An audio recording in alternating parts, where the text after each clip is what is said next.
मोगाच्या भावान भयणो जेजू तांकां सांगता दर एक क्रिस्तांवाच्या फाटल्यान सांगता क्रिस्ताच्या वावराड्याक सांगता तो की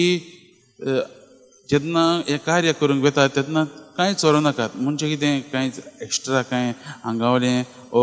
एक्स्ट्रा जेवण ओ न्हेसोण ओ पांयांक घालपाक व्हाणो देखून व्हरूं नाका म्हणटा आनी तूं जर वता तुका ती आपणायतात जाल्यार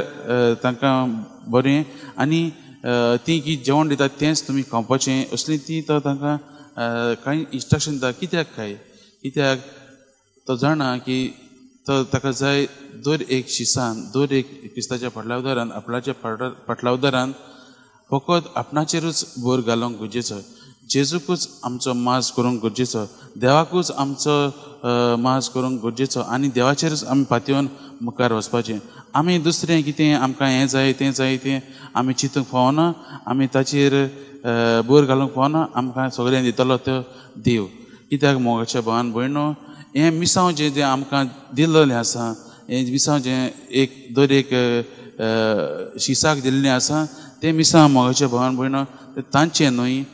तें शिसाचें न्हय पूण तें देवाचें मिसांव आनी देवान तुका दिलां म्हणल्यार देवूच तुका राखतलो देवूच तुका सांबाळटलो हें आमकां आयज जेजू सांगता आनी हें आमी ताका लागून एक बरी कुशालकाची मनशां जावन आमकां मुखार वचूंक आमकां आपयता